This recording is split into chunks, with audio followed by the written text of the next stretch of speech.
Nashville Superspeedway, a concrete racetrack. There's only a couple of them that NASCAR visits. Dover, Bristol, and right here, the Nashville Superspeedway, as we get ready for the green flag. Gibbs and Cole Custer making up row one. Ty Gibbs, a 21-year-old out of Charlotte, a full-time Cup Series driver now, and that's where Cole Custer wants to end up. He wants to be a full-time Cup driver again. They practiced this morning, but Cup cars practice. This track is different than when the Xfinity route on it last.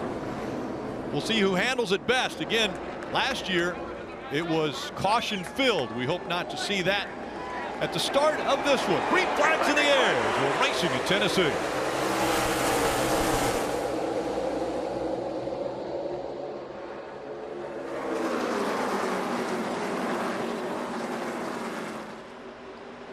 Cole Custer doing a really nice job running that upper lane, trying to carry momentum. But Ty Gibbs kind of shortcuts the exit. They'll be side by side, heading into three. Still fighting 2 by 2 all the way through the field. Custer with that little higher line. It's almost like they're splitting that dark area, that extra Goodyear rubber from the Cup cars. Lap one, no clear leader, as Ty Gibbs has a little advantage now as they go through 1 and 2 for the second time. And you see Ryan Sieg in that 39 car take over the third position. A.J. Allmendinger just behind him in the 16, still fighting for the lead. You see Ryan Sieg, that second car with the white hood there, kind of just lose the back of the car in that dirty air. The leaders get it sorted out. Now Allmendinger attacking the 39. Allmendinger said, I want to quiet the doubters. Those that don't think I can race on an oval, well, I can win on an oval. Well, listen, one here. I was one of them, right? They asked me in the pre-race, and from what I've seen out of this organization this year, I don't think they could win. As you see, a pretty aggressive side draft. I want to be proven wrong. I like AJ. I love Kaulig Racing. I think they're very important to this series, but it's not a popularity contest. You have to show speed. So far, so good as they run third.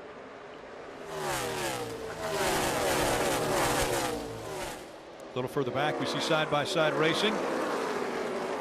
Yeah, Chandler Smith in that orange, black, and white car had to have this one circled as good as he ran last year for Kaulig. On board right now with Parker Kligerman in the spiked light cooler machine.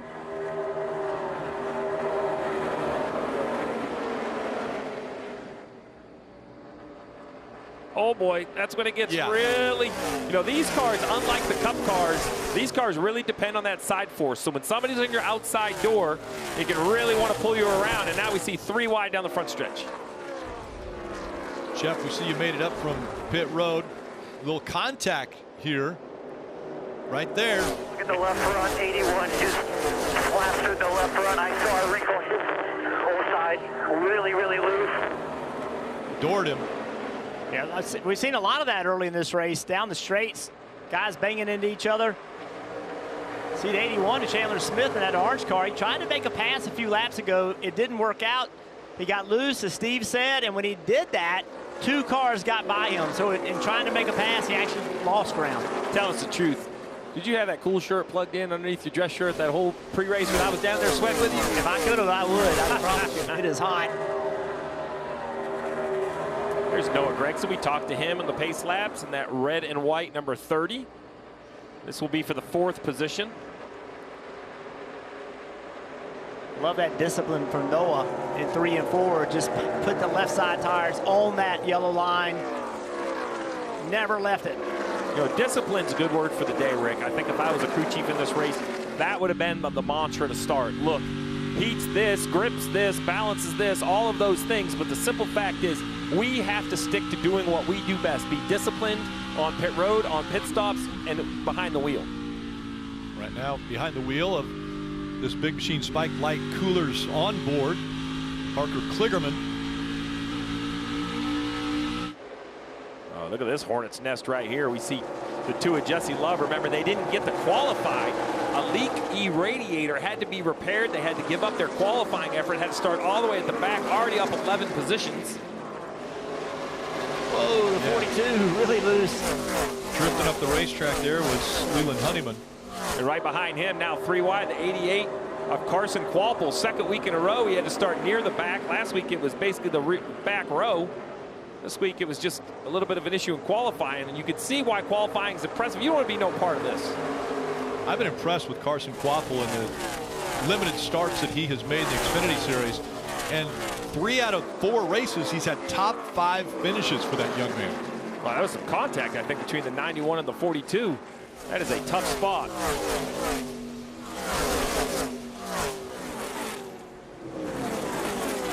They're angry at each other. Yeah. Yeah, this might be one we want to watch a little bit. This might be our first yellow. The 91. Kyle Weatherman sent it off in there to try to catch the 42, and it was not happening. Drifted up the racetrack. That limits the amount of room for Jeb Burton there in the 27. And here comes Shane Van Gisbergen in the 97. Every time he gets on an oval, he says, all I want to do is learn. I want to get as many laps in as I can. I want to learn. I want to learn. I want to learn. He's learning he needs to qualify better because he is back here in a mess. Tucking in behind him now is Carson Quapple, as Burton once again up the racetrack just a bit, running that second line. Yeah, that 4 right behind him, Dawson Cram. As we see up top, Rick, I think that's a battle for second between Cole Custer and AJ Allmendinger. The Dinger looking good early at this oval. So good last year, Colleague Racing was. AJ won the race, really dominated by his teammate Chandler Smith. The rules haven't changed a whole lot, so you were wondering if those setups would carry over, and so far, looking good. Cole Custer looking for his first win in 2024 after winning the championship a year ago. And surprisingly, Ford has been winless in 2024 all the way through this, which is the 18th race, which, by the way, that's the longest winless streak to start a season in 35 years for the manufacturer. On board with Tyler Reddick, the Toyota onboard. If you didn't watch practice qualifying, yes, Tyler Reddick, Sam Hunt Racing right here, that Yahoo Toyota. Dave. And Tyler Reddick in the purple 26. You wonder if he's having a good time. Listen to this before green.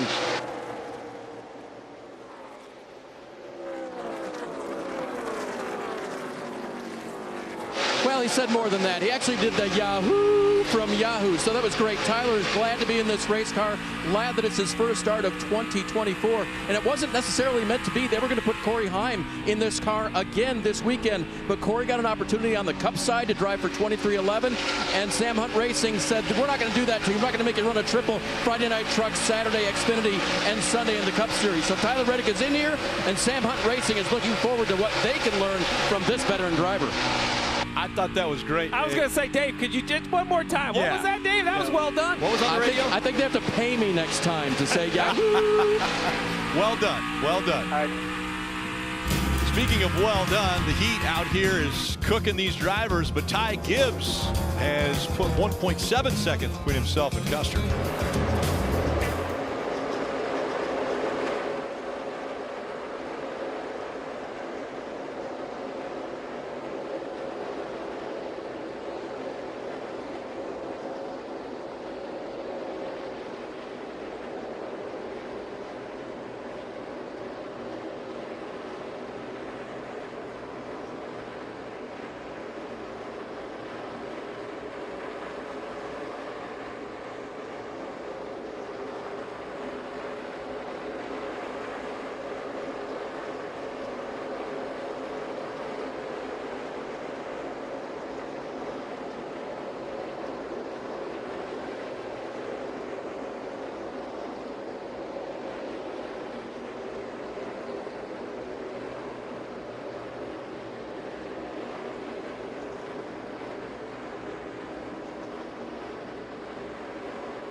NBC Sports coverage of NASCAR on USA is brought to you by Toyota.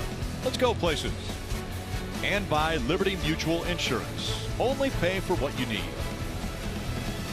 Still out front by 2.3 seconds now is Ty Gibbs over Cole Custer. Allmendinger running third, and Brennan Jones has moved up to the fourth spot. He's the man on the move right now. Gregson is fifth.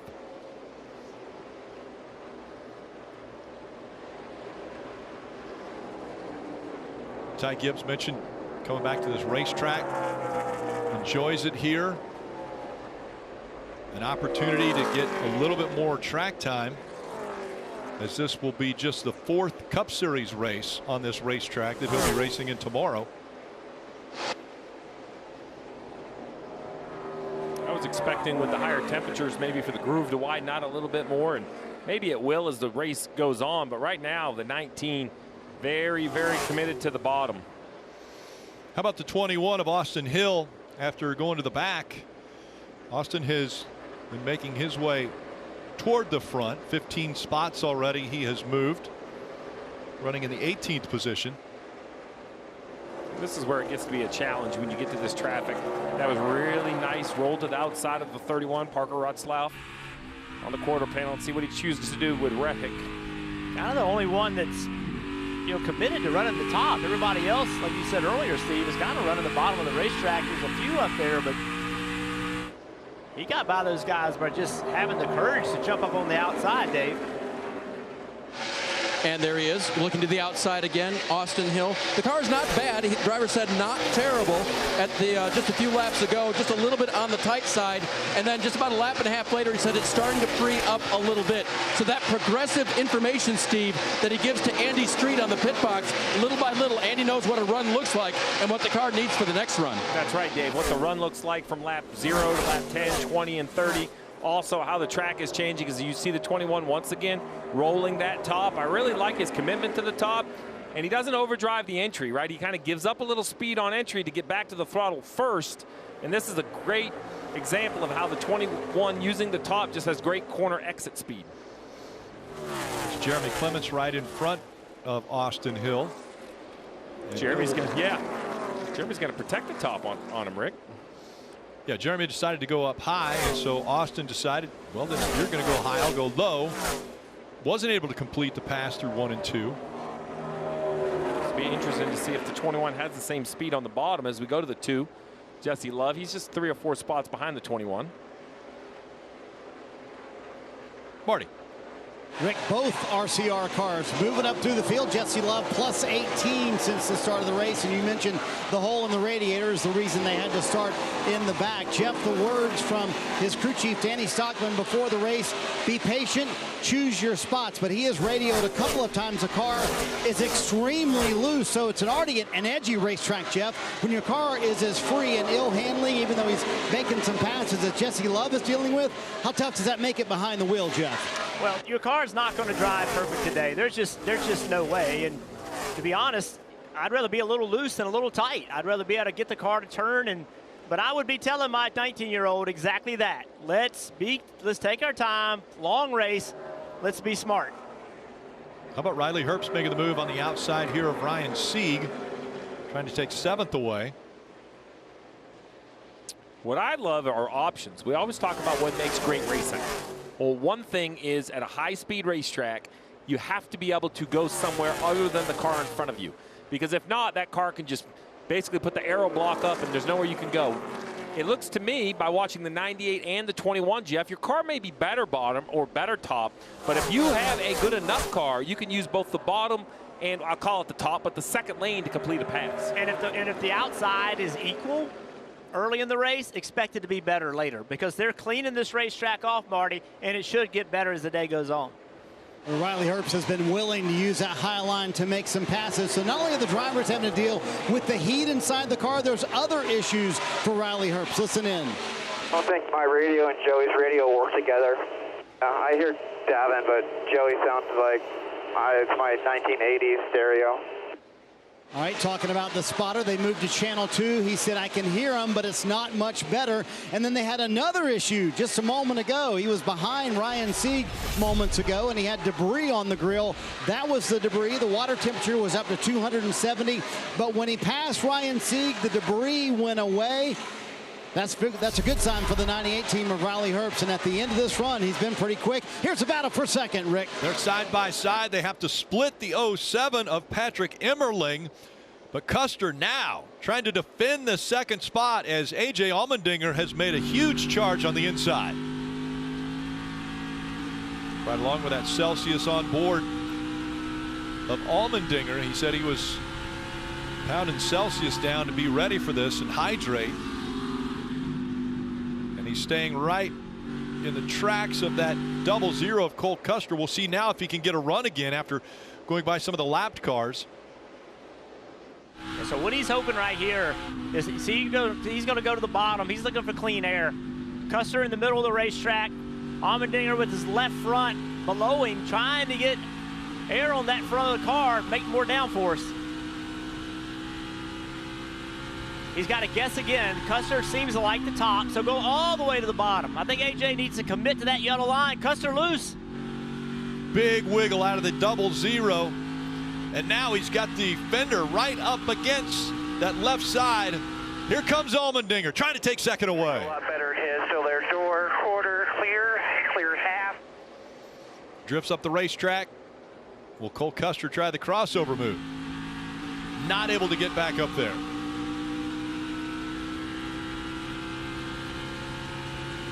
Allmendinger takes over second, but he's still 3.7 seconds behind. Ty Gibbs dominating here in Nashville.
We mentioned the temperature. Take a look at what it is inside of A.J. Allmendinger's car right now. Almost 128 degrees. There's still 9 laps to go in this stage. It just keeps cooking. That rare steak I ordered last night was cooked 120 degrees, Rick. Yeah. It is a very warm day here in Nashville, and even warmer inside of these race cars. Allmendinger has worked his way up to second, but still a little over 3 seconds behind Gibbs. You know, Ty Gibbs has led laps in all 4 of the starts this year, but his best finish is 9th. We take a look at the pass for 3rd. Brendan Jones to the inside. That 9 of Brendan Jones, we talked about how they needed to get going, came in below the cut line. The 9 is showing some really good pace up to 3rd now. And just a nice, clean, methodical pass on the 00. Now they got to get to the end of this stage. And then a big problem for this team has been pit stops. If you look at where their team is on times on pit stops, it's not been good. You cannot, with 7 laps to go, cannot drive up to 3rd place and then leave pit road losing spots. The fastest car on the racetrack is this 9 car. Let's see if they're up to the task on this hot day here in a few minutes. Brandon Jones started 13th, already up to 3rd, Kim. Yeah, and he was really confident when I talked to him this morning. He needs a turnaround. They've had 3 DNFs in the last 4 races, but a little momentum after a 14th place at New Hampshire last weekend. The last time he led laps was when they raced a concrete track, Dover.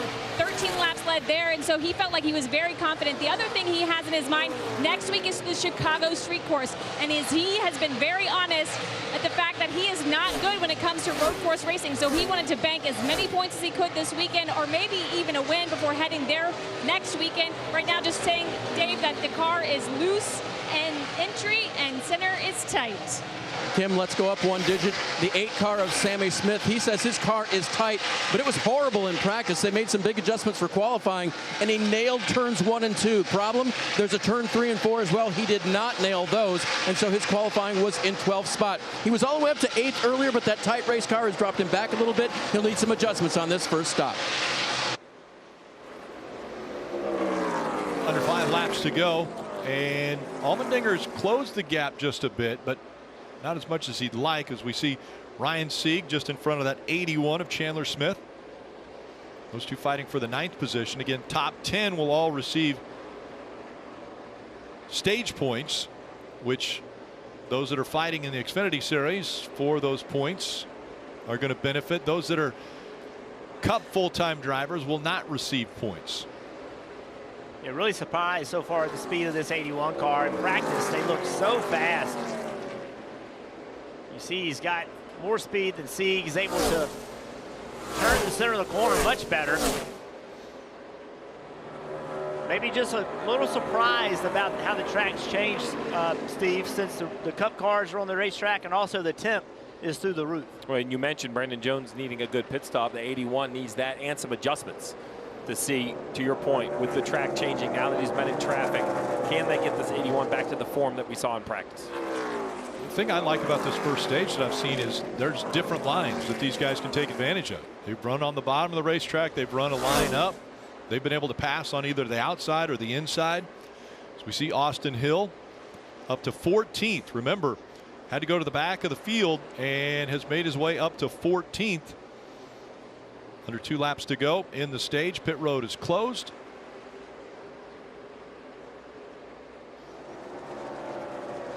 .7 seconds now the gap between Gibbs and Allmendinger. Anthony Alfredo in that green and black number 5 having a good day. Kyle Sieg, or excuse me, Matt DiBenedetto in the 38. We see him blocking. Ty Gibbs is not going to appreciate that. I know he's trying to do everything he can to stay on the lead lap, but if I know Ty, that's just going to kind of make him more determined to get the 38 a lap down before the end of the stage. But what it did do is it probably kept Ty Gibbs from getting to that next car, the 42 car. So the 38 will be the first car lap down, so he should get this lap back. So Ty Gibbs is going to win stage 1 here at Nashville. And actually, we saw Matt DiBenedetto get back by him before he got to the stripe. Yeah, Ty gentlemanly gave it back to him. Allmendinger, Jones, Custer, and Allgaier were the top 5. Ty Gibbs wins stage 1. That's the 2nd straight year here at Nashville that he's done that. His 2nd stage win of 2024. See Gregson, Herbst, Nemechek, Smith, and Sieg in the top 10.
NBC Sports coverage of NASCAR on USA is brought to you by Progressive.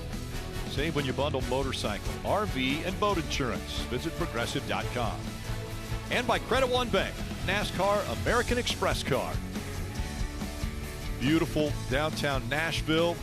We saw Ryman Auditorium, the Grand Ole Opry, Country Music Hall of Fame. So many things to see when you come to this great city. As stage one is complete and we're about to see pit stops taking place. And for Ty Gibbs, he just wants to keep status quo, maybe make some adjustments, a few cars behind him. A couple cars surprising. Tyler Reddick all the way back in 18th. I thought he'd be a little bit faster. We'll see if they can fix him up on this stop. Kim.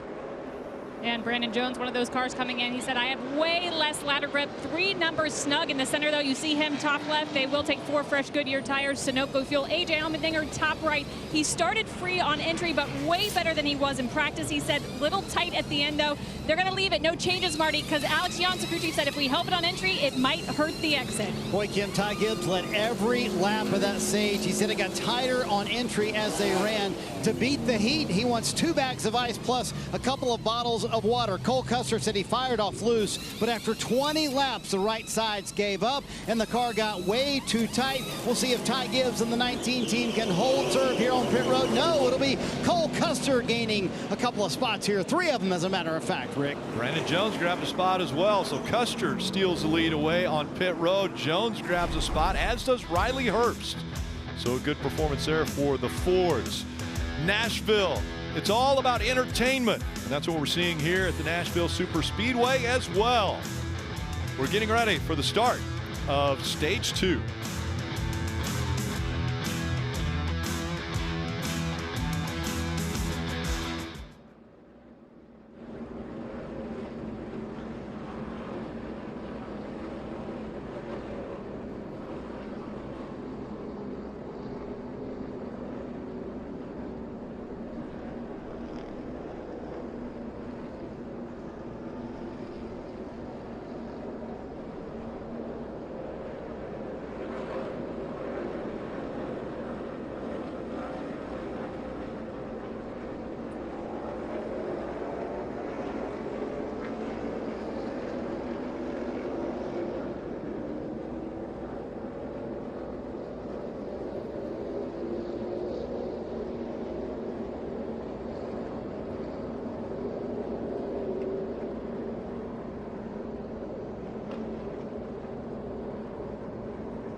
The choose taking place as we're getting ready for the restart of stage 2. A couple guys waiting to choose. 48 of Parker Kligerman and the 8 both caught for speeding on pit lane. Sammy Smith and Parker will start near at the back. Custer, you mentioned the 9 pit crew. They showed up there, actually gained a spot. The 19 pit stop was just kind of slow altogether. Let's listen into the radio on the 98. It's really hot water.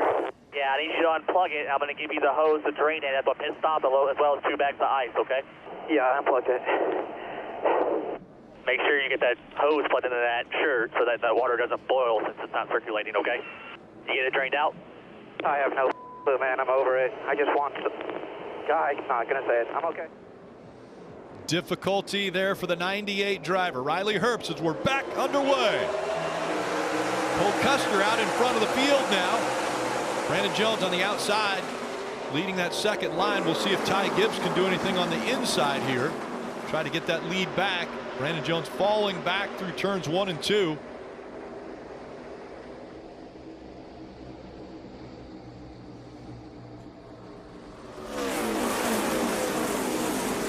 John Hunter Nemechek in the number 20, making the move forward. He gets up to 3rd as we ride along with A.J. Allmendinger. He and Riley Herbst fighting for that 5th spot. We saw the outside lane working really well on older tires.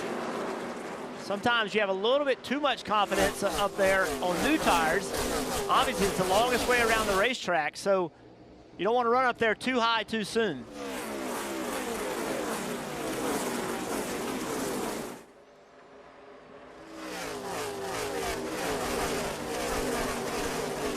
Allmendinger and Herbst still fighting for that spot.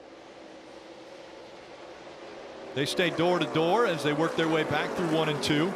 That radio for the 98 sounded to me like his cool shirt had quit working. So what happens is, Jeff, you explained it during the pre-race. It circulates cold water. When it stops pumping water, then it really just heats you up. Yeah, all that water just stays into your shirt. So now that water just gets exceptionally hot, but they have a way to evacuate the fluid out of that vest, and that's what he was talking about. Can you get that hose plugged in to drain the fluid? Because then, if not, that fluid's going to sit on you and just get hotter and hotter and hotter. And on top of that, that vest is thick. It is hot all by itself, so you really needed to be working, Marty.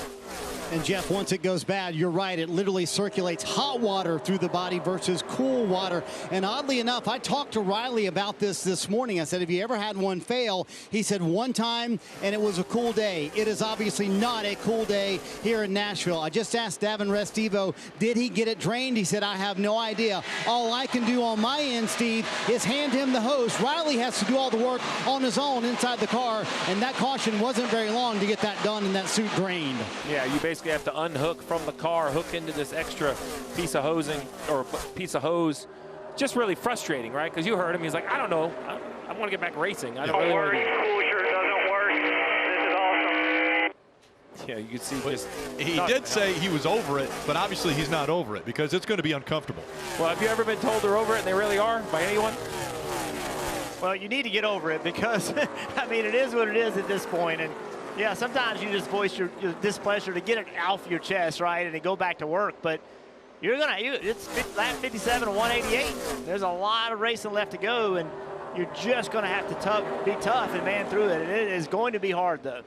Anthony Alfredo and that number 5.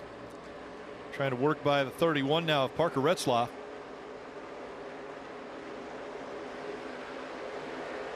He's going to complete the pass. You see the stage points earned.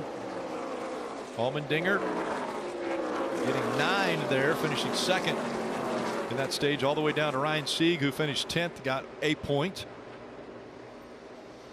There's Allmendinger making the pass on Brandon Jones, and so Allmendinger up to 4th. A little bit of contact here between Anthony Alfredo and that 11 of Josh Williams. Yeah, it's always wild back here.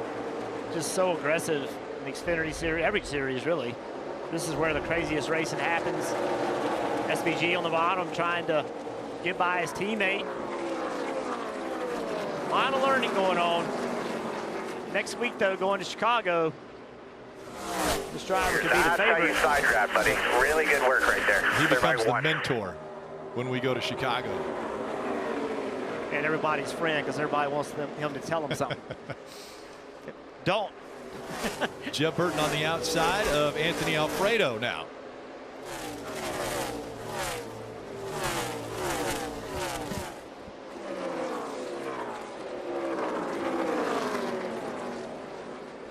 Sam Mayer up the racetrack just in front of his teammate Justin Allgaier.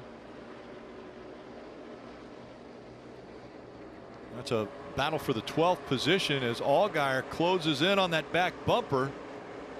Allgaier's been so good this year as far as stages, has won 10 stages already in 2024, racking up those playoff points. Well, anytime you come to a concrete racetrack, you have to think Justin Allgaier. His numbers at Bristol and Dover, just so good. Only thing I can equate it to, Jeff, is just there's something about the feel of concrete that he has enough confidence in. He either asks for a certain setup or he just has enough confidence in his cars. Now we see Joe Gibbs Racing teammates battling as John Hunter Nemechek gets to the inside of the 19 of Ty Gibbs. And right behind them, A.J. Allmendinger, he's run them down. He was quite a bit behind them. Now he's right there. Ty Gibbs not in clean air. Doesn't look like that car is handling well for him. That's a great point, Rick. You know, throughout this whole race, he had the lead. And they gave up the lead on a pit stop. And now he has a completely different driving race car. Allmendinger watching, trying to figure out which line to take, who's going to pass who.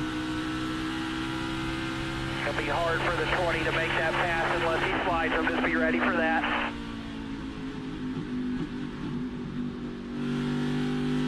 Allmendinger running right in the middle of the racetrack because that's where the clean air is.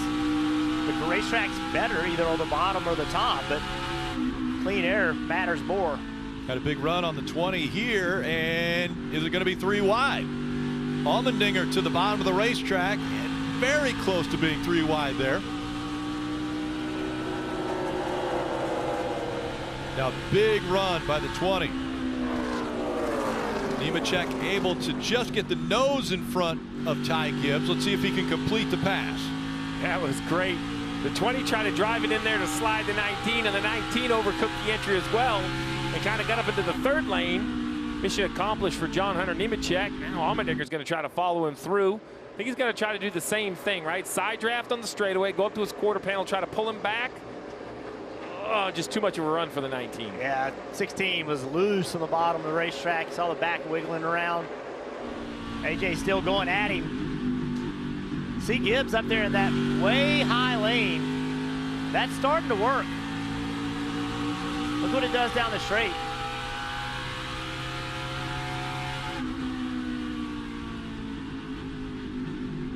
Dave, what are we hearing out of John Hunter as far as that 20 and how it's handling?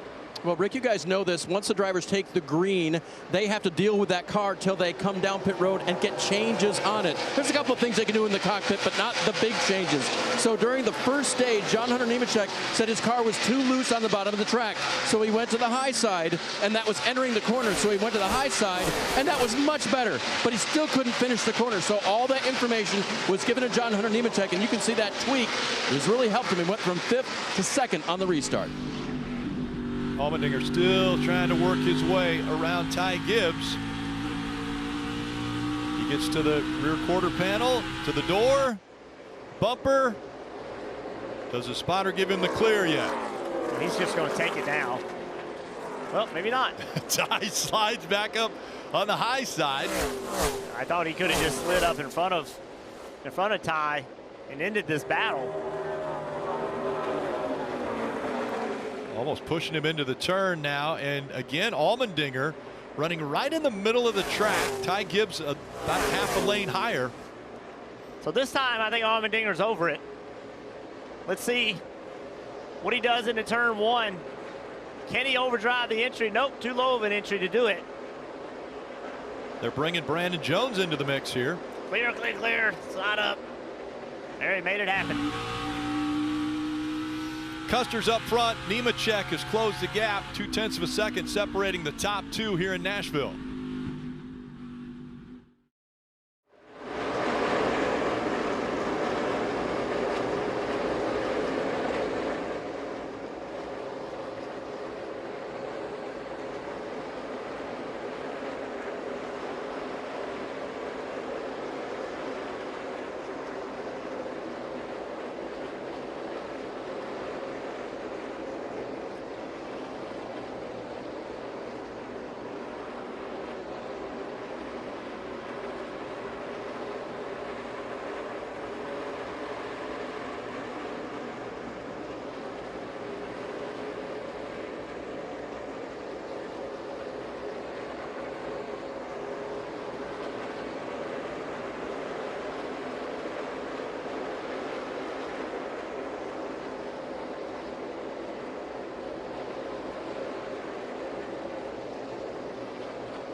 Just 18 laps to go in stage 2 of the Tennessee Lottery 250 from Nashville Superspeedway for the Xfinity Series. As we're seeing that 30 of Noah Gragson work to the inside of Riley Herbst. Those two are fighting for that 7th spot. Out in front, new leader in Nashville, John Hunter Nemechek, was able to get by Cole Custer. Allmendinger running 3rd, Gibbs 4th, Chandler Smith is 5th. Take another look. You saw it in nonstop, but this is how it happened. Yeah, Nemechek was just clearly faster, and I think Custer knew it. You know, didn't want to get past, but also didn't do anything crazy. Well, sometimes if you're Custer and you fight that for 2 or 3 sets of corners, now Allmendinger's spraying you down as well, and you're going to lose another position, right? You know that you got 16 laps to the break, so you can just wait. Jesse Love's continuing this march forward after starting in the back, plus 30 from the start of the race. Very well done. Fighting with Herbst now for that 8th spot. Jesse Love got his first win. Came at Talladega earlier this year.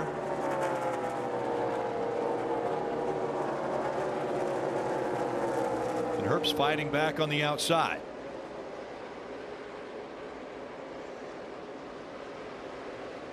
You can see the groove keeps getting moved further and further to the top.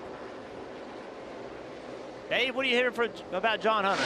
Well, just the fact that they're one of those teams that runs a variety of different drivers. 5 different drivers in this 20 car so far in 2024, and 4 of them have won. In fact, it's the first time that a team in the Xfinity Series has gotten their first 4 wins on the season with 4 different drivers. Nemechek won at Vegas, Almirola won at Martinsville, Truex run at Dover, and Christopher Bell won just last week at New Hampshire. So good to see that variety of drivers all working for this hard-working crew on the 20 team. Marty? Let's talk about his teammate Ty Gibbs, Dave, and he dominated stage 1, but so far not so good in stage 2, and the crew may know why. Listen to the radio. You're 2 free. Just make sure your rotor and bead's off. The right rear tire was going down the last run, so we adjusted on that balance for it. So we'll be better at the next stop here. Just maintain what you can.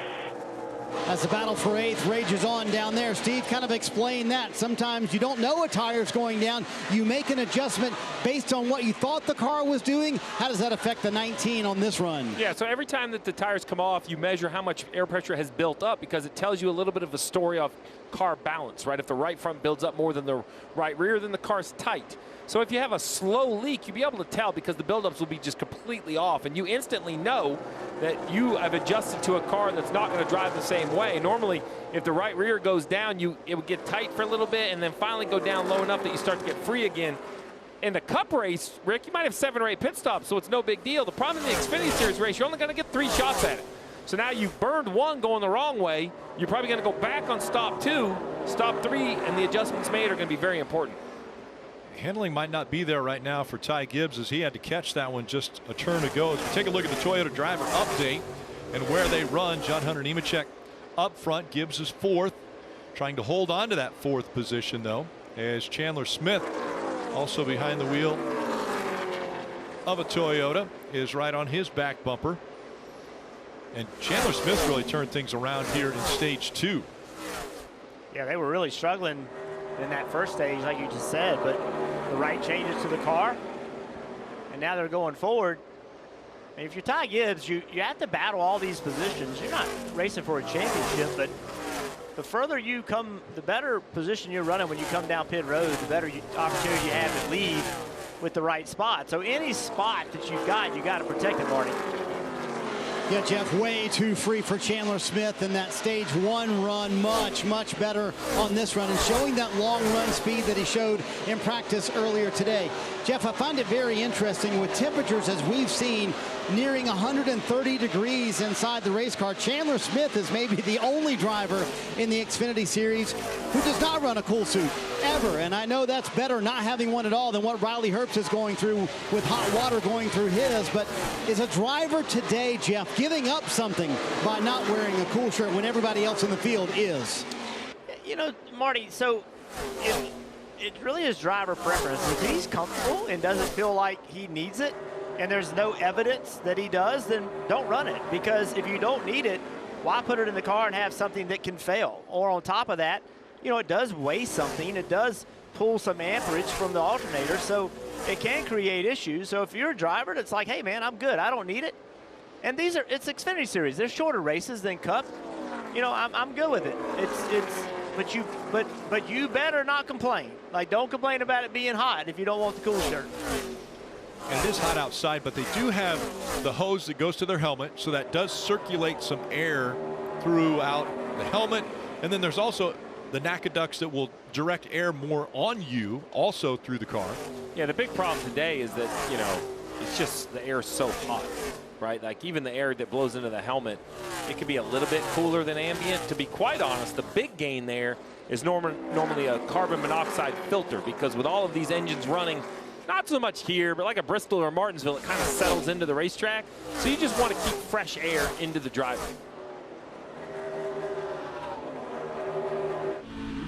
Oh, this is a great view right here. So this is the helmet. This is the hose you talked about, Rick. It kind of goes down, and there's probably an air conditioner. I use that word very loosely because it does cool, but we're only talking a few degrees. It's not like in your car, street car, where it blows ice cold air. And Allmendinger makes the pass. It was 128 degrees inside that car, and he's able to clear Cole Custer to take second away. If you want to cool your driver the best, you just want your car to drive like that. Because I'll tell you, driving good, Cam, cools the driver down way more than an air conditioner.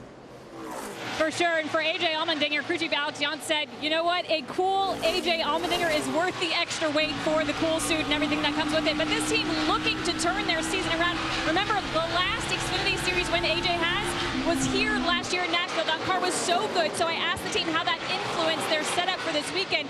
And Alex Young was honest with me. He said other weekends this year, they have gone down a very different path in setups relative to their notebooks, and it has taken them in the absolute wrong direction. So a different approach this weekend. Marty, they almost brought an identical setup this weekend that they had for the winning race car last year for A.J. Allmendinger, who runs in second. Kim, this is a fun battle for the 9th position. Riley Herbst has it. Justin Allgaier and Sam Mayer both won it. The big question is Riley Herbst, that cool suit, any better with 4 laps to go in stage 2? Listen in. Evan, I don't care what you say. From now on, before this race car gets in the trailer, it has an air conditioner and a cool shirt. So, Steve, you guys just talked about it. What is the crew chief giving up by not running an air conditioner? He clearly wants that and the cool suit moving forward. I mean, look, I think you have to understand, the first thing you have to do is have your driver as comfortable as possible for peak performance. But like Jeff said, you know, you're stacking ounces. I mean, none of that's free. It all takes power, it takes weight. I didn't quite understand what he was saying there, whether he didn't have an air conditioner because he had a cool suit and the cool suit's quit. I guess is what I take from that, Jeff. Well, you can run the cool suit and the conditioned helmet. Like, you could have both, and I think because and a lot of drivers do this, they'll run the cool suit, but then they just pump air into the helmet. And what he's saying is, hey, if this cool suit fails, then I need the other one to back me up, as we see great battle going on for 4th. Once again, Gibbs under attack as Chandler Smith. That 81 has closed the gap. Here comes Noah Gragson in the 30 as well. One thing is for sure, where you see with that 98's running now, whether that's the preferred groove or where it ends up, there are cars all over this racetrack. I mean, look at this 98 on the bottom of the screen. He is comfortably driving up into the gray. Not comfortably. We've heard it on the radio. Confidently? Is that a better word? I think confidently would be right. I think he's very uncomfortable behind the wheel of that car right now, and he's voiced his opinion as the battle for 4th continues. Final lap of stage 2. John Hunter Nemechek looking for his first stage win of 2024, and it will be his first at Nashville. He'll do it. He wins stage 2. John Hunter Nemechek. Good run in stage 2. Allmendinger is going to finish second. Custer, Gibbs, Chandler Smith, Noah Gragson, Jesse Love, Brandon Jones, Allgaier, and Herbst rounding out the top 10 in stage 2.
Back at Nashville, and no, pit road is not open after stage 2, but Riley Herbst could not stand it anymore. He couldn't get that hose plugged in, Jeff, to be able to drain the cool shirt, so the crew had to help him do that, and they made the decision, hey, I don't care if pit road's open or closed or whatever, I need to get this done right now. So he came down pit road to get that cool shirt drained. That's what the crew's helping him do right now. Well, there's no way you're going to do that and start anywhere near the front anyway. So just come down here when nobody else is on pit road and get it done. Pit road now is open, and so here comes the field, Kim. And AJ Allmendinger looking for a better stop than last, where they lost 4 positions. AJ said, though, I just need a little help on entry and center. You see him top left of your screen. Just a small air pressure adjustment on those Goodyear tires to give the car more longevity. In terms of the heat, he said, I don't need another drink bottle. Dave, he needs a bottle of water to dump on himself to cool off. Stage winner John Hunter Nemechek says he needs a little bit more turn on throttle, little exit. That adjustment's already been made with air pressure, Marty. Ty Gibbs said just way too free. Remember, they're going to undo that last adjustment for that tire that was going down. There you see the track bar adjustment. Cole Custer said, my biggest problem is I'm free on entry. That doesn't bother me. Right front completely gives up the longer the run goes on. Custer again doing a nice job with that 00 team. They gain another spot on pit road, but John Hunter Nemechek holds serve, Rick. Yeah, he's going to stay up front as far as those that came to pit road and their positions. Allmendinger is going to lose a spot. Gibbs will come off in 4th. We'll see if the adjustments do the right thing for the 19 team, but John Hunter Nemechek out front here.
NBC Sports coverage of NASCAR on USA is brought to you by Liberty Mutual Insurance.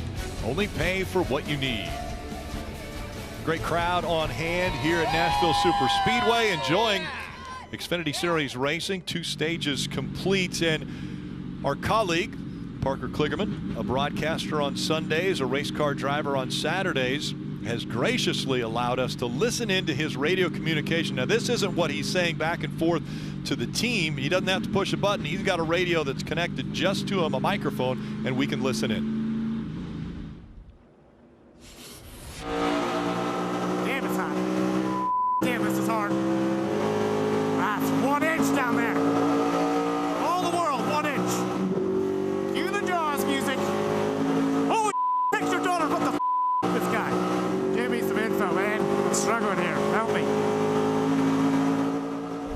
the Jaws music. I think he was excited about tracking someone down there, and then he said an inch, 1 inch.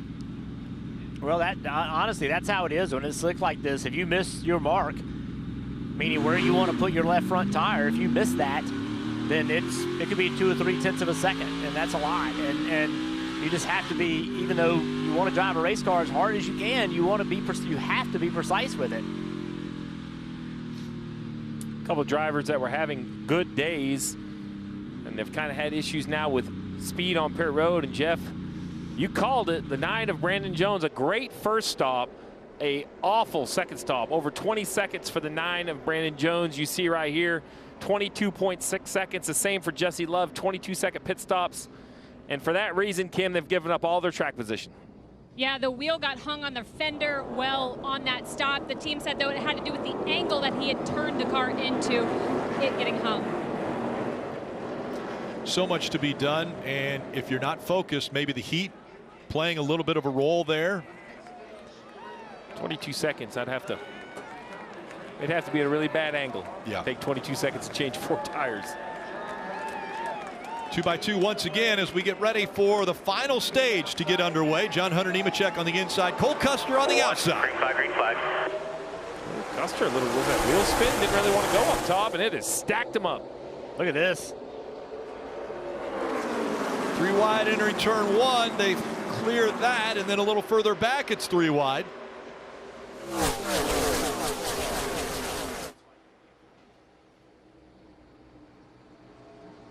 You see the points earned, stage points earned on the lower left of your screen. Allmendinger finishing second in both stages, 18 points. As we see Allmendinger fighting for that 3rd spot now.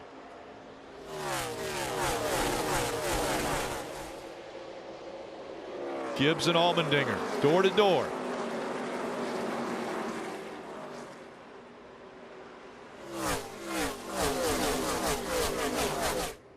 It's so difficult to pull this pass off if you're Allmendinger. Look at this, 3 wide.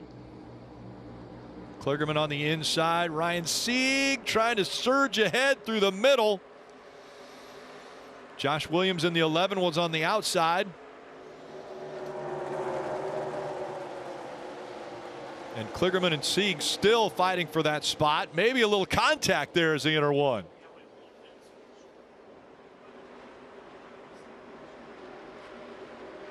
Josh Williams drops back. We see Tyler Reddick in the 26 coming into the picture. Haven't talked a lot about Reddick this race. Ooh, the 8 really slow right here on the bottom of the screen. I think he's coming to pit road. He is. So the 8 had a speeding penalty on the first pit stop, and now another issue on the 8, Dave.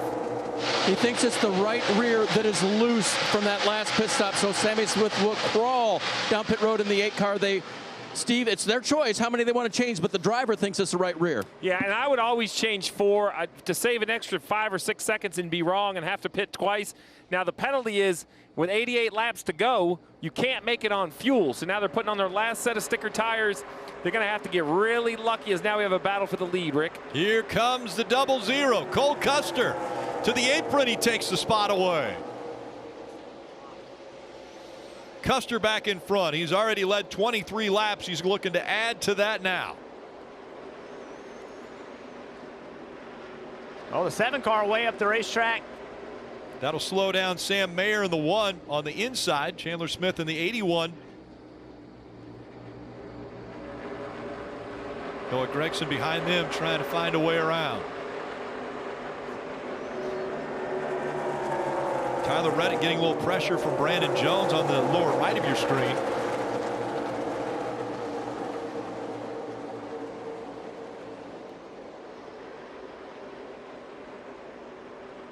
We saw the 00 Custer go fly by the 20 of Nemechek. I wondered how that happened so quickly. Well, this is it. Nemechek tried to get to the bottom of the racetrack, never got there. Car was way too loose. Custer just was so much more momentum. Cleared him before he even got it into turn 1. Allgaier continuing to try to complete this pass on Chandler Smith.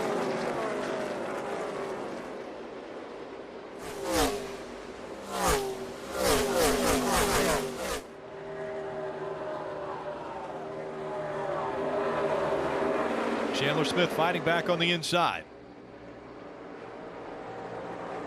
We haven't said a lot about Noah Gragson in that 30, but just done a nice job. Ran inside the top 10 for the most of the day. Only the second race for this race team. They ran 10th at Charlotte earlier. He mentioned Michigan and Darlington when I talked to him on the pace laps. And just doing a really nice, smooth job. Mark Redd, the owner and crew chief, been a racer for a long time. Noah's another one of those drivers who races for Stewart-Haas Racing on Sundays and will be looking for a job in 2025. And this car is with some assistance from Stewart-Haas.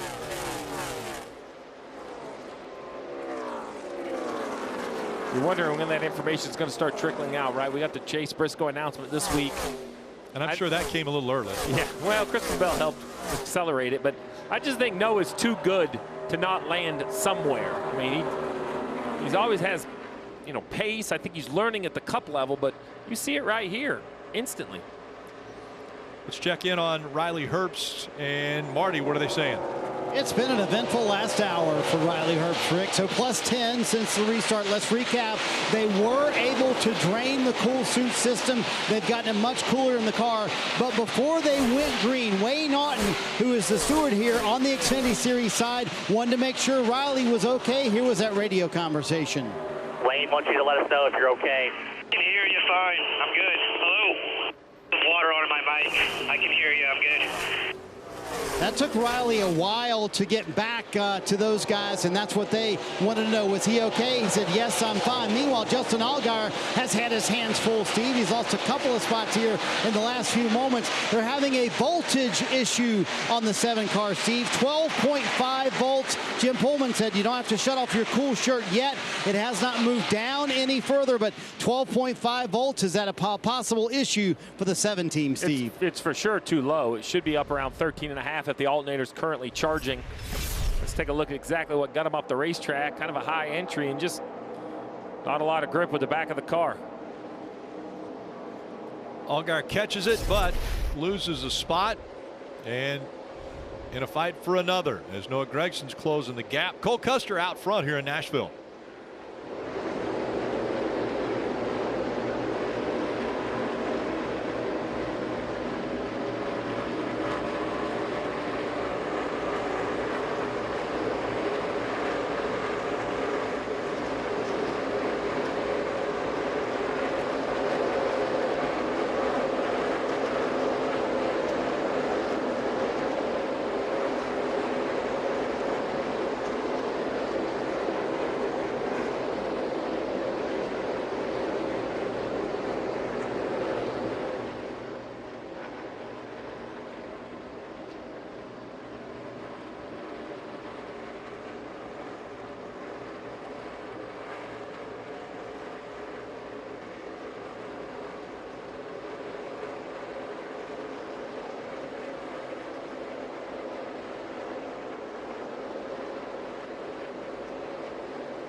Little wiggle out of Nemechek, and Allmendinger trying to take second away, and now Nemechek fights back on the outside.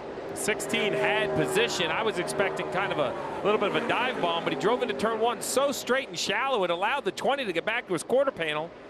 Can he clear him here on exit? He's got him there.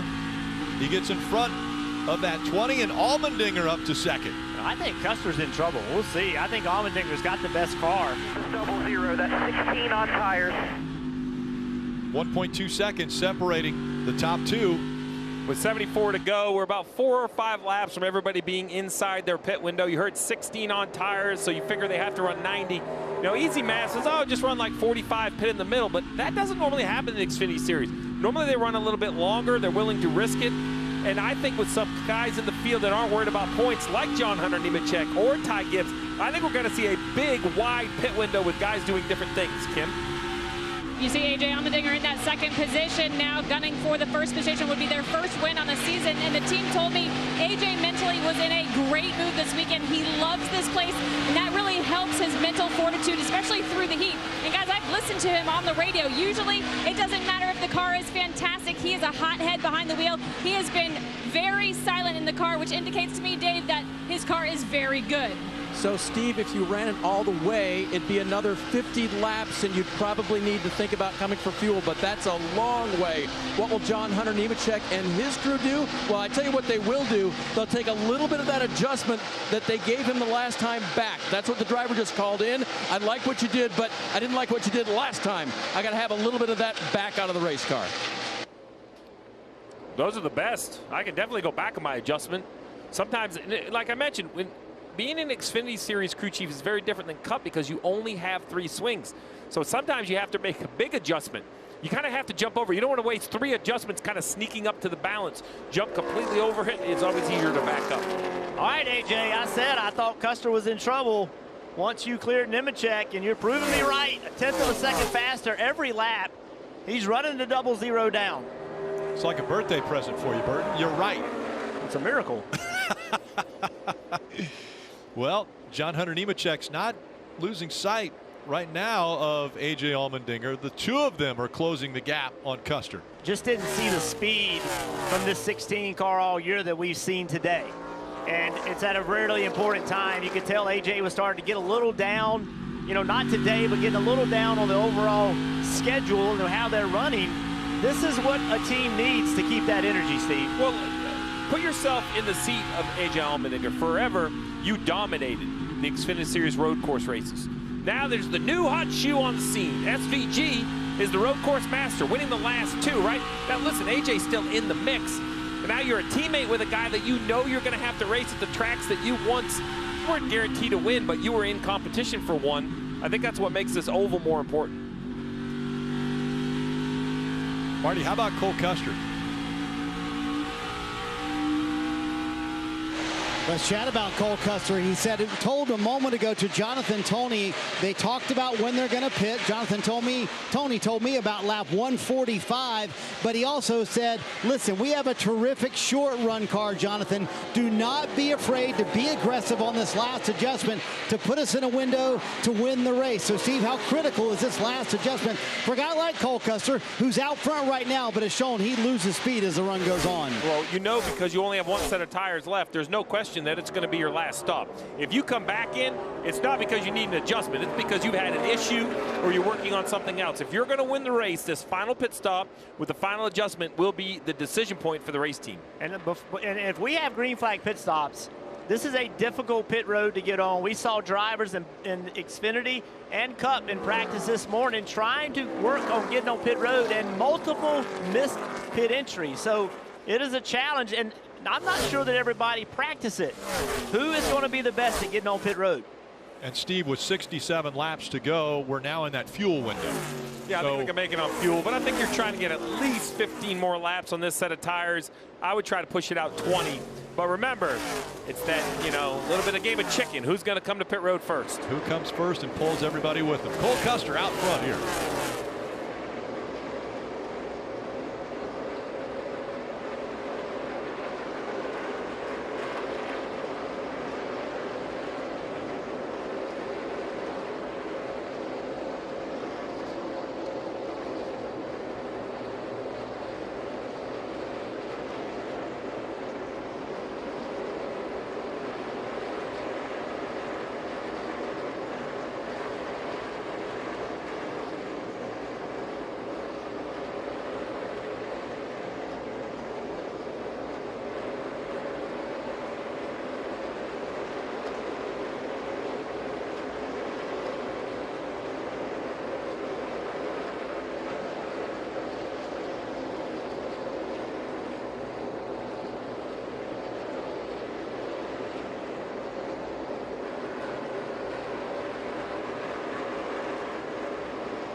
NASCAR Drive is your live race day companion. You can follow your favorite drivers with access to their in-car cameras, or you can choose from alternate camera angles and customize your streaming experience. Visit NASCAR.com/drive or download the NASCAR mobile app today. Ride along with the Toyota onboard of Tyler Reddick.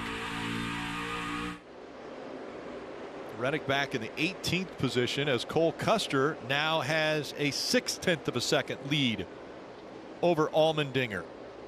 Custer was having trouble in the middle of 3 and 4, just slow. And Allmendinger was using that to catch him. And Custer was up the racetrack a little bit, giving the 16 car clean air. Custer's changed his line. He's lowered the center of the corner. He's pulled it down a lane. And although it didn't make him go faster, it slowed the 16 down because he took the line that AJ wanted. Watch down here in 3. He's nowhere near the top of the racetrack. He's pulled his line down a good half of a car width, and that's where the 16 wants to be. But he's taking the clean air away from him. Kim. And right before Cole Custer changes line, hear what spotter Coleman Presley said to AJ Allmendinger. 3 and 4 is good. That same entry to middle 1 and 2, but coming off lower off of 2 would be good. All your speed to the 00 is coming because you can put max power down better. That's where you're going to beat them off the corner. Tip in similar max powers to your advantage. And then as Cole Custer changed his line, Coleman reminding AJ, get in your rhythm, don't overdrive it. He said, we're halfway through this run, look for it to trend back to the bottom. AJ, just a little free entry and off this run. That's a lot of information coming to the driver, and that adjustment's worked. Now, we know Custer's having an issue. That's only going to get worse as he gets to lap traffic. Now he's in dirty air. Can AJ take advantage of it? And on the bottom of the screen, the battle for 4th is furious. Ty Gibbs is holding it in the 7. It was the 81, now the 30. They keep taking a shot at Ty, but they can't find a way around. Gregson trying to get by Chandler Smith. Gets up to the door of the 7 of Allmendinger. Allmendinger closes it, maybe a little contact there even. Yeah, it's like the 7. Like Allgaier didn't know the 30 was there or something. Just turned down on him. Allgaier can't keep the momentum up to get caught up with the 19 of Ty Gibbs. And Chandler Smith working back by the 30 of Noah Gregson. The gap still 0.6 of a second between Custer and Allmendinger. And Steve, what are you thinking? 45? That 50? What, I mean, to go? 50 to go, 45 to go before we see some action on pit road? 35 on this set of tires, 56 to go. So about 10 more laps would be kind of in the middle. I think somebody's going to come. When racing's this tight, if you're the 19, the 7, the 81, if I'm Jim Pullman on the box for the 7 and I see that we're faster than the 19, I just can't get by him. I'm thinking, man, I got to come to pit road first. That one lap of fresher tires could be the leapfrog in front of the 19. Same at the top of the screen. If you're the 16 of AJ Allmendinger and you say, man, I think I'm better than the 00, you know, I want to come to pit road first. Now, the 00 doesn't have a big enough lead. I don't think he can just sit and watch second pit, which is normally what you would like to do if you could get out to a couple second lead. I think the 16 is close enough to the 00 that if he allowed the 16 to beat him to pit road by a lap, that could be enough to leapfrog AJ Allmendinger to the lead. If Cole Custer comes to pit road, do you follow him if you're AJ Allmendinger? Oh, yeah. When I see the hand out the window on the backstretch, I would be chasing him onto pit road. I have a good enough car. There's no reason for me to do something crazy on strategy. Just stay in the moment. If someone beats you on a crazy strategy, so be it. Marty, is there something going on with the 2? Rick, he has done a terrific job of coming from the back towards the top 10 today, but he's fallen back in this run. He said he feels like he has a vibration. And Steve, he said it feels like Iowa. If you want to go back to how that race played out for everybody, Danny Stockman said, listen, I don't want to wreck a race car. We're in our window. If you need to come to pit road, come to pit road. Did you see? Oh, the 7 has got into the back of the 19, Rick. And Ty Gibbs into the wall. Caution comes out. Now, caution's out. Caution's out. And now Allgaier is going to try to get away from the 19. You talked about it, Steve. That was a fierce battle that had gone for lap after lap after lap. A long slide for Ty Gibbs right in front of the 7. And I think the 81 trying to miss it got into the fence as well. Let's take a look.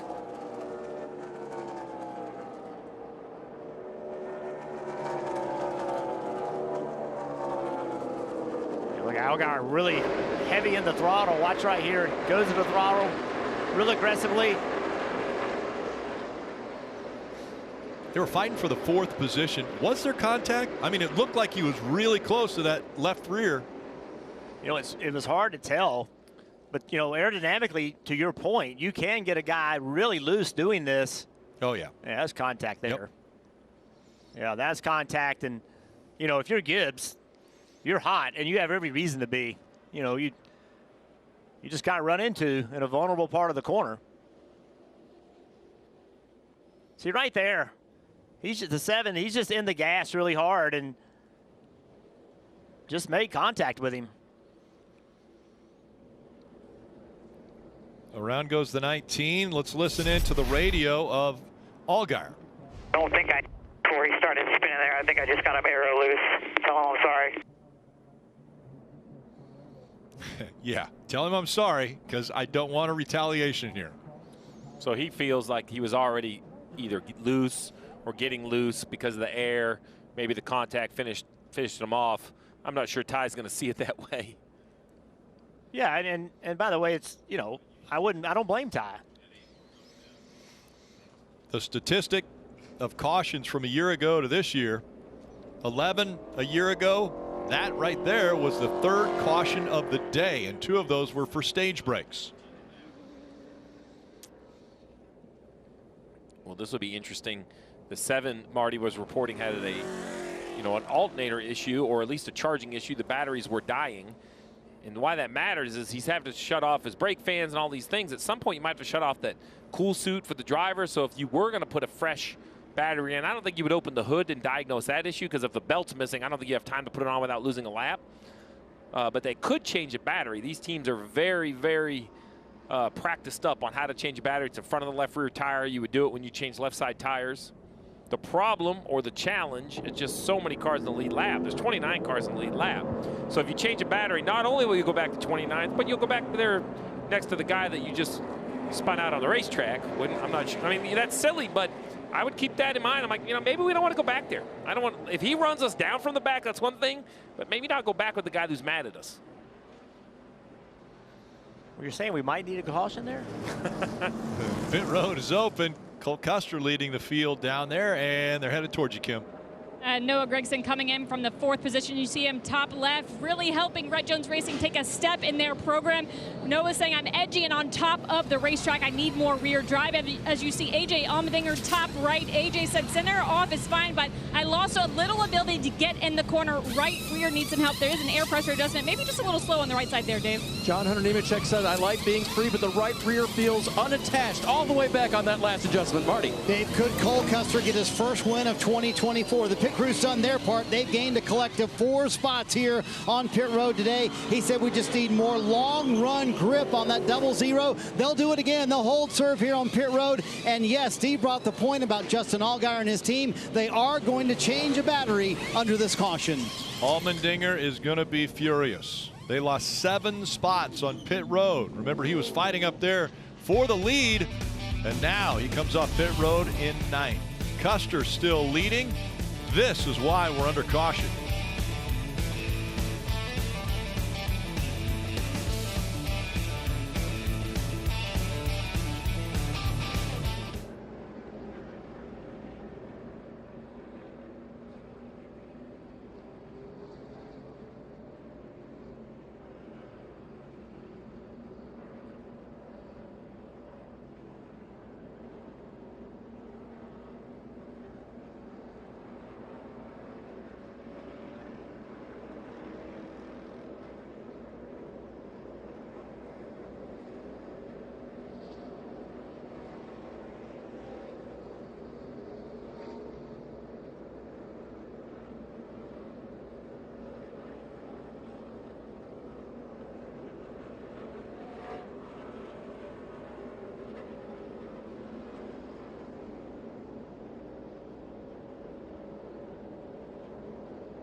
make sure to join NASCAR's free rewards program. You can earn points that turn into member-only rewards. You can earn every time you check in for a race from home or at the racetrack. You can trade the points in for free tickets, exclusive gear, and much more. Visit NASCAR.com/fan-rewards.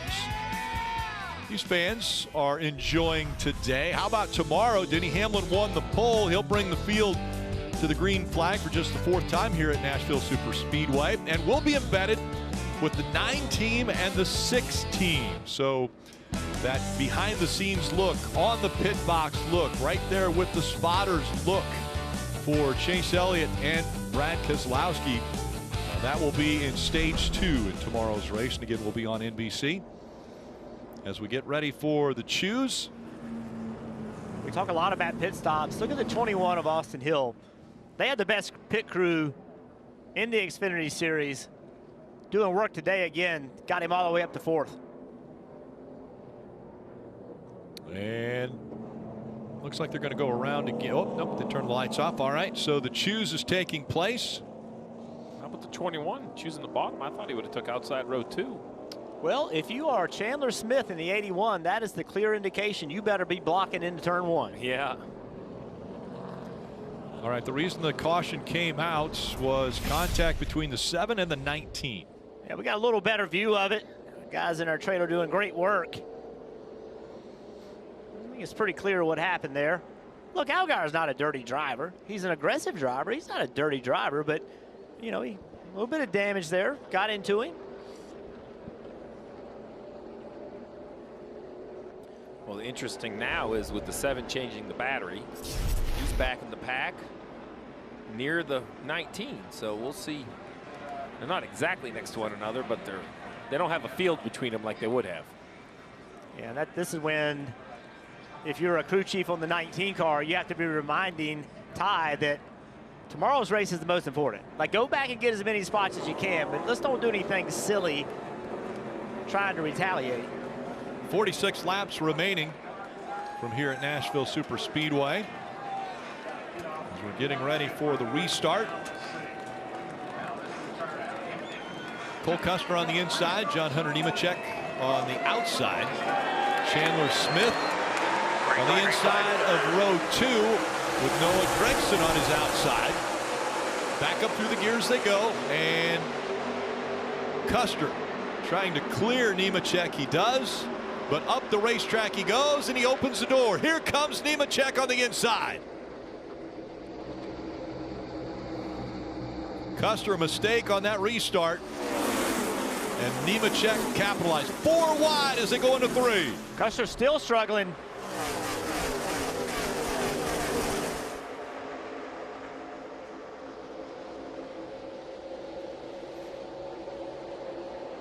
I bet this 98 car, Riley Herbst, all of the issues having to pit to get his cool shirt unplugged, all started all the way in the back, and he's driven up to 7th. And how about Chandler Smith in the 81, now challenging Nemechek up front.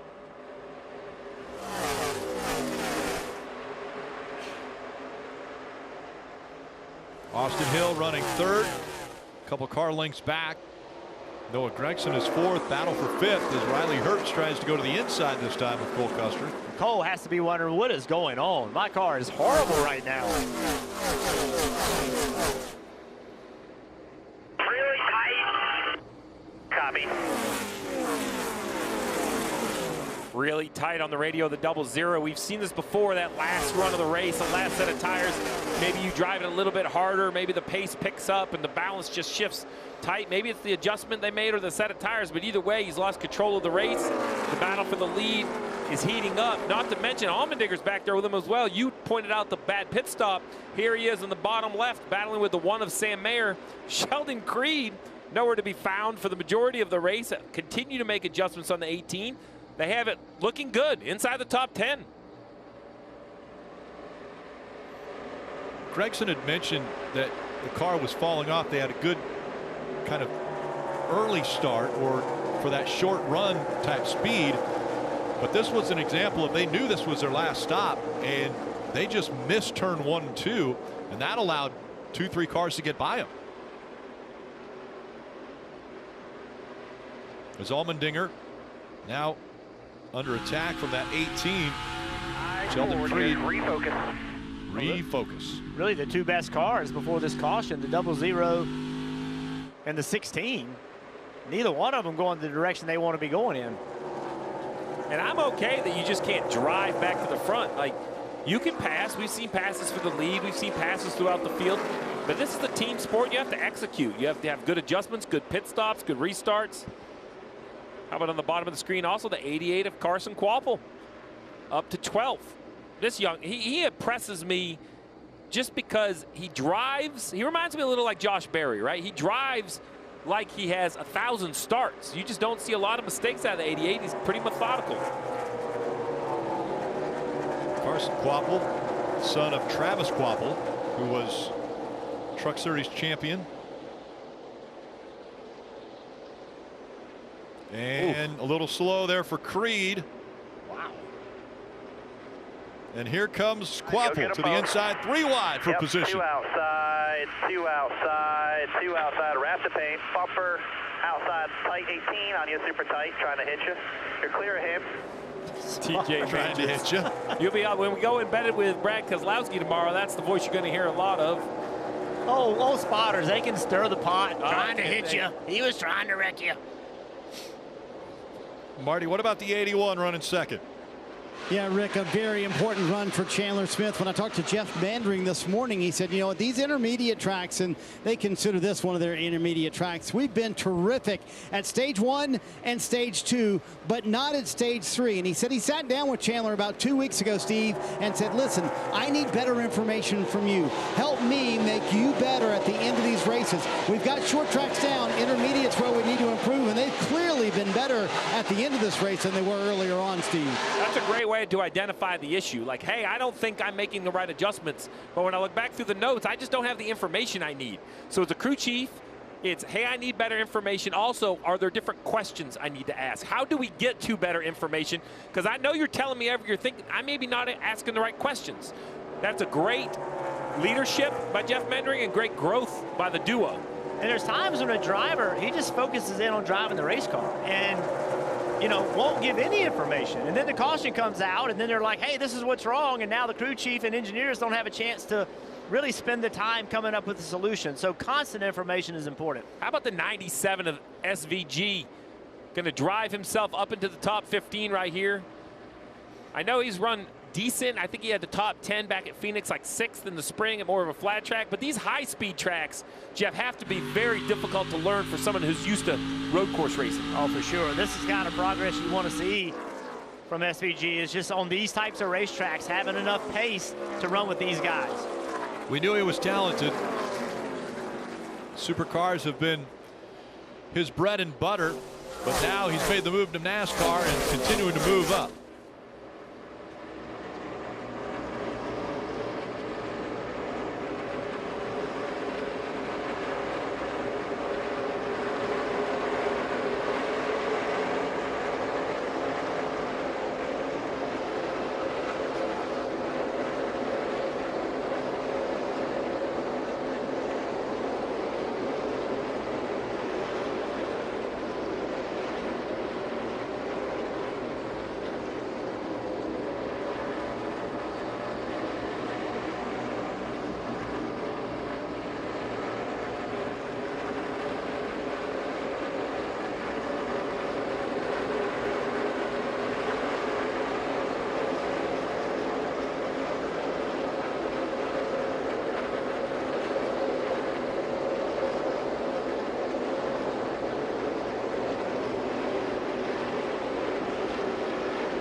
And we're coming to 31 laps remaining in the Tennessee Lottery 250, and there's debris on the grill of John Hunter Nemechek. That might be a bottle that's on the front of this grill. Well, whatever it is, it's covering maybe 30 or 40% of the lower grill. It's hard to see because it's all kind of one color with the tape and the grill screen, but as temperatures rise on this 20, he has to come up with a solution. Now, early in the race, I'm going to give you a bottle, Rick. That might be a new one, a plastic bottle. So earlier, you know, if it was earlier in the race, I would say you could let Chandler Smith go because you have to survive. But if you let Chandler Smith go now, I'm not sure you have a chance to get back in front of him, Dave. So maybe they could hold on enough to at least catch the back of the field. The temperature that the driver's reporting are 10, plus 10, plus 15. That's the oil in the water, I do believe, Steve, in that order, but you can correct me if I'm wrong. What they were thinking of doing is, yeah, letting your teammate by to swipe the grill, lower the air pressure on the front. The bottle will fall off. But the other thing is to catch a car in front of you and then swipe it across there as you go by them. That's the better option because then you hang on to the lead, but you can't blow up either. Well, let's take a look at it because he's catching the 07. Now, you're catching him at such a rate, Jeff. You have to be pretty careful at this and get it timed right. Yeah, and the spotter needs to be telling Patrick, the driver of the 07, Your temps are climbing, so by 8 on the back. that this is going to happen. We need this information. I need the 00. Up there it went. It's gone. And to the outside he goes, keeping momentum. He's going to lose a little time, but keep the lead. Very well done by a Cup driver, John Hunter Nemechek. You talk about the small things about experience.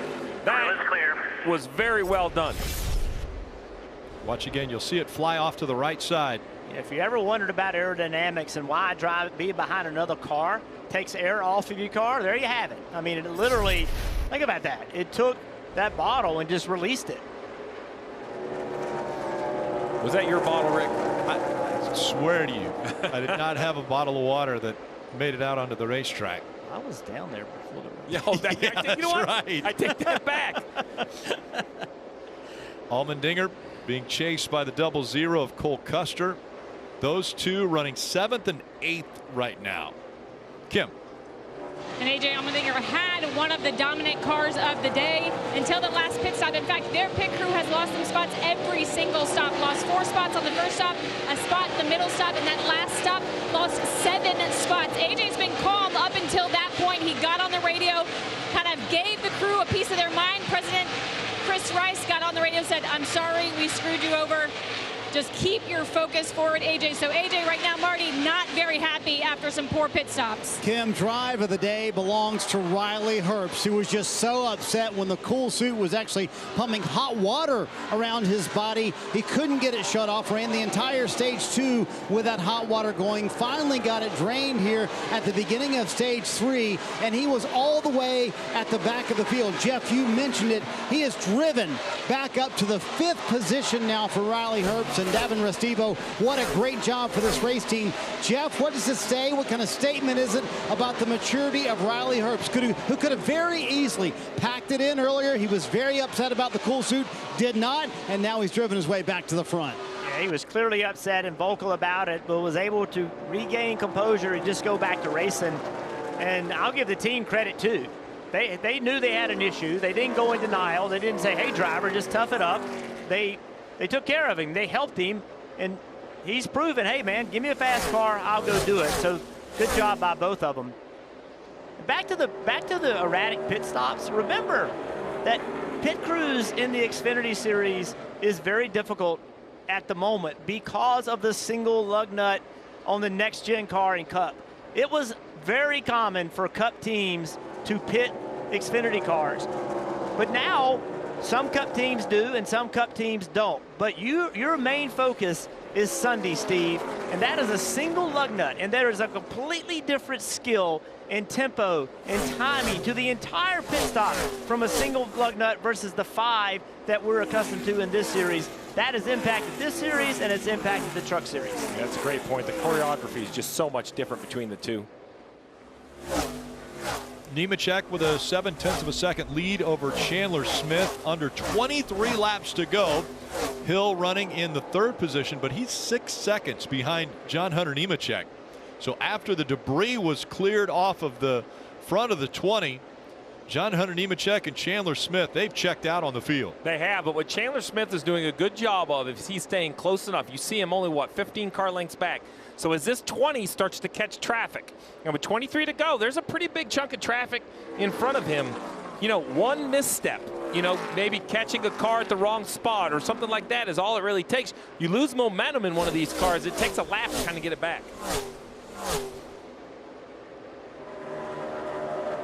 Go back here to Austin Hill in third place.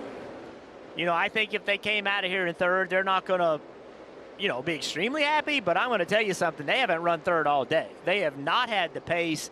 And when you're racing for a championship and you're trying to get points to get yourself the best regular season finish as you can, these are the kind of days you have to claw and fight and find a way to do it. Really good pit stops, good restarts by Austin, and here they are with 21 to go in third place. And this is what they need when they're fighting for a championship, because as of recently, they have been on a point slide, going the wrong direction. The last two finishes 29th and 24th.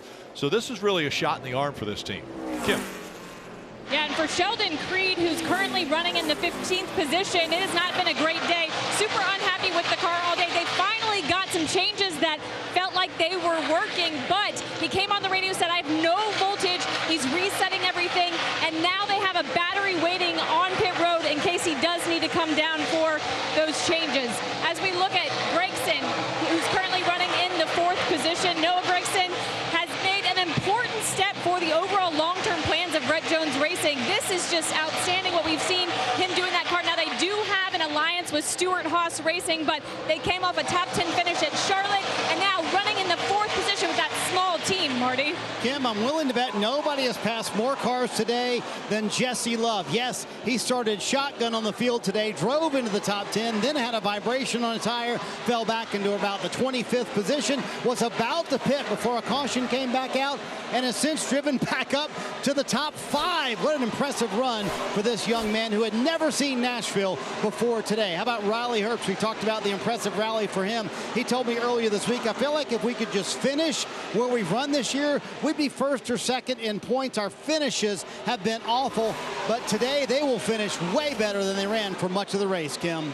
Well, for AJ Allmendinger, the bad news, they have not had the pit stops they have wanted or needed today. The good news, though, it feels like they are back on track setup-wise. Again, crew chief Alec Youngs told me they had gone the wrong direction for the majority of this year.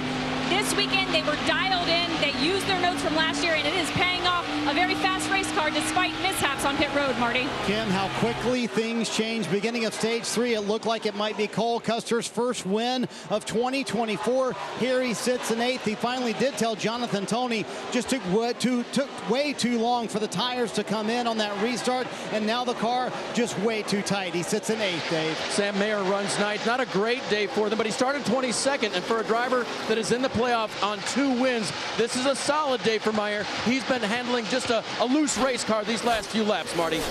Dave, Justin Allgaier, after the battery change, everything seems to be okay, but he did radio to Jim Pullman just a moment ago, and he said the voltage is starting to go back down, so he had to turn off all the fans in the car. Since the restart, though, Allgaier plus 16 spots, Kim.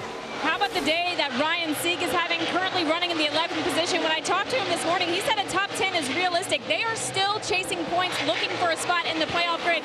But every time he looks at the points, Ryan told me he's reminded of that Texas finish. When in that one that got away, it was one of the closest finishes in series history. As he sits in the standings, he is the first driver outside the playoff grid, minus 31 points coming into this race. As you see the 18, we talked about the issues he was having. No voltage. He tried to cycle it through, and again, that team had a battery waiting for Sheldon Creed as you see him on pit road right now. We talked a lot about the temperature and what it does to the drivers. Well, these alternators, the underhood temperature, Rick, you know, you open enough ducting to cool the radiator and all that, but the air coming through there is just so hot. You wonder if the alternators aren't, you know, having some sort of malfunction with just the overall temperature. And they're being taxed a great deal with the cool vest that we've spoken about, with the cool helmet we've spoken about. All that stuff takes amperage. And this is a negative to it. Put up on the 18 of Sheldon Creed as he sits on pit road under green flag conditions, 129 degrees in AJ Allmendinger's car. Remember, these guys have been racing for almost 2 hours now, a little over 2 hours.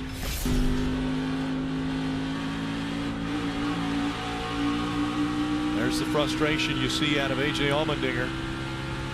Well, it wasn't long ago he was in position to win this race. And it's been a frustrating year. And it's 130 degrees, essentially, in that car. All those things collectively make a mad driver. Under 13 laps to go. John Hunter Nemechek 1.2 seconds over Chandler Smith. So everything Jeff just talked about, right? The temperature, the focus.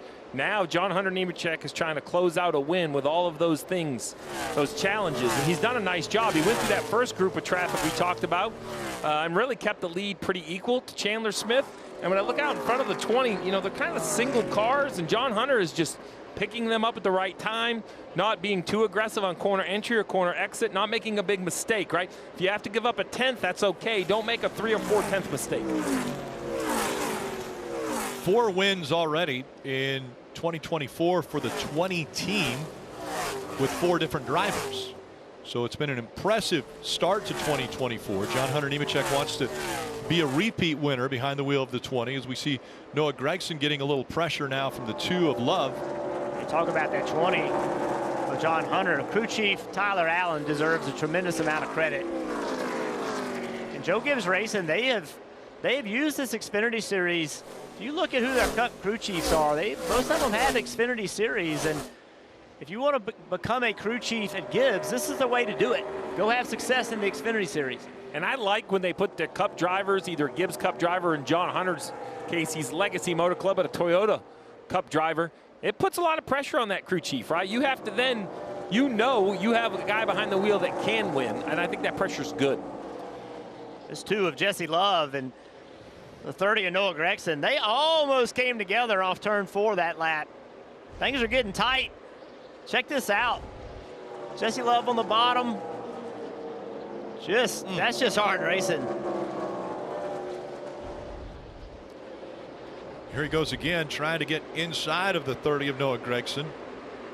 As we see Cole Custer on the outside of the 7 of Allmendinger. Allmendinger easily clears him. So the 2 of Love, he can see the 30 of Gragson is loose. See if he can roll the center right here. He's able to do it. He's got him. It's got to feel good for the 19-year-old out of California, with Jesse Love able to get by a Cup regular in Noah Gragson. And that's Allgaier that has taken the 8th spot away from Custer. And that red, white, and blue car on the bottom, that's his teammate, Austin Hill. And you always want to be the best of your teammates. Under 8 laps to go here at Nashville. Well, that 2 is really good right now. You see how much he's closed in on the 21. Man, closed in and got to the inside of the 21, really in 1 set of corners. Love looking for the 3rd spot now, as Austin Hill can't hold on to it. Austin didn't make it easy. Put that left front fender right on the right rear quarter panel of Love. Still 9 seconds back is Love. Even as impressive as he's running, he's only got 7 laps to go. Yeah, but a caution can change everything. You know, they don't have extra set of tires. They have some high lap scuffs in the pits. But as good as this 2 car looks right now, I mean, that last lap, he was 2.5 tenths of a second faster than the 2 leaders. Nemechek still a 1.2 second lead over Chandler Smith.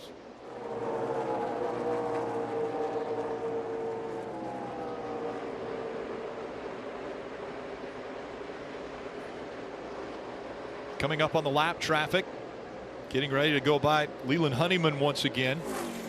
So the role of the lap traffic in this situation is to pick a line and keep it. You know, don't show me you're going to go to the bottom and then go to the top. Give me a clear indication of where you're going to go. Now, do you get frustrated like you expect to have a certain lane? Or at this point, you just pick one and stick with it? Yeah, I mean, look, it depends on the situation. If somebody's trying to stay in the lead lap, I get it. They're going to fight you a little bit. But if they're multiple laps down, then just give it to me. Honeyman there just went a lap down. He did a nice job. He just went to the bottom of the racetrack, gave the spot up. Ryan Blanchard, the spotter for John Hunter Nemechek. How much is he working up there, looking ahead, saying, okay, you know, we want this line, we want that line, talking to the other spotters? Oh, yeah. I can promise you. They all ignore him, though. They all walking down and talking to each other. They have such an important job in this sport, and it's critical that they work together. They honestly do a good job. They spend a lot of time together, hours and hours on the roof on weekends. It's a good group. Coming up on the final 3 laps of this race, and John Hunter Nemechek, his best finish in the Xfinity Series at this track was a year ago, and it was 6th.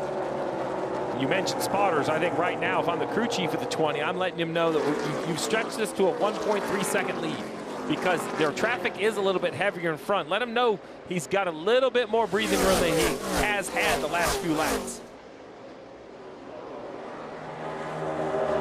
Tyler Allen, we talked about how great it has been for Tyler Allen to be able to step into this crew chiefing role and take 4 different drivers to victory lane behind the wheel of this 20 car. 2 laps to go now for John Hunter Nemechek. Well, when you think about what a crew chief does, you set the car up, you call the race, but you also are like a main communicator. So working with so many different drivers, I think helps develop your skill set faster. It's not a habit forming. When you work with one driver and you're young, you don't know if that's how it always works or just works with one driver. He gets to work with so many different drivers. I think you kind of get to learn the nuances of each one, and you learn quicker. So there's a lot of traffic right here. I mean, you said it. John Hunter has over a second lead, but they're 3 wide in front of him. 1 lap to go. He wants to see. Presented by Credit One Bank. And this really is going to end up being a team win if he can manage this for another half lap. He's far here. He ain't going to get to you. Just run your mark. Remember, the cars he was fighting against, Cole Custer, Ty Gibbs, all those drivers were so good, but pit road got that 20 out in a great spot. And now John Hunter Nemechek is going to win the guitar at Nashville. Oh, yeah, boys. Good job. Good job, guys. Nice job. Welcome back, driver. Great work.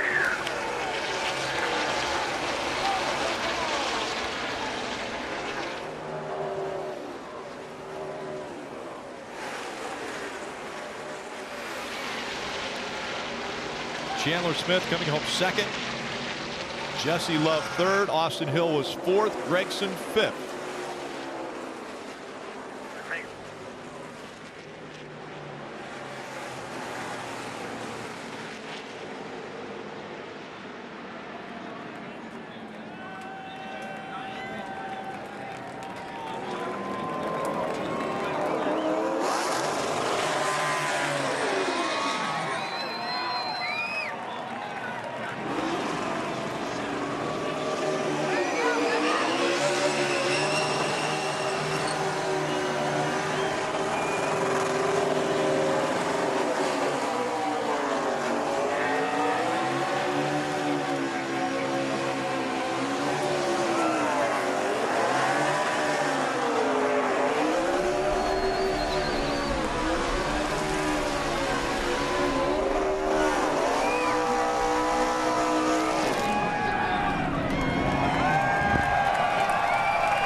Two wins in 2024, and now the driver of the 20 is in position to do the sweep at Nashville. A week ago, it was Christopher Bell who was able to complete the sweep.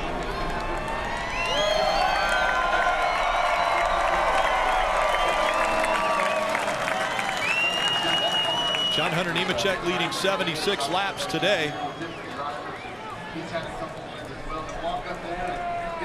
Collecting another checkered flag. 9th different track that John Hunter Nemechek has won on in the Xfinity Series.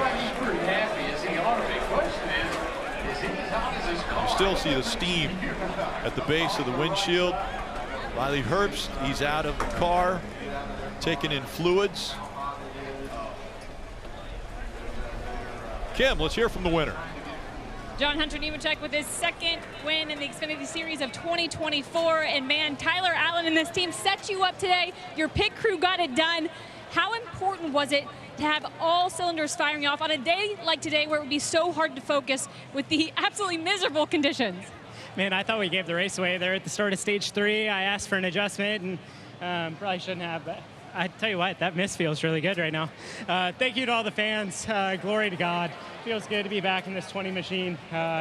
We've been close to winning a lot this year in this thing, and I have limited starts, so being able to capitalize on that is huge. And Pye Barker, can't say enough about them. Followed me through my career, and it's great to get it done here in Nashville. Part of the role of running the Xfinity Series race today was to get more seat time for your first Cup start at Nashville. Now, when we talked earlier today after practice, you were like, I don't know how much it's going to help. You led 76 laps here today. What did you learn for tomorrow? I can't tell you. I really don't know. I'm kind of speechless right now, Kim. Congratulations. Thank you. John Hunter Nemechek on a miserably hot day gets the job done, wins for the second time this season. Drivers dealing with the heat. John Hunter Nemechek also realizing the heat there after that interview. Grabs the win and the checkered flag. Congratulations once again to the 20 team. Getting it done here in the heat in Nashville. And now the sweet music will begin as John Hunter Nemechek will make his way to victory lane to grab that guitar.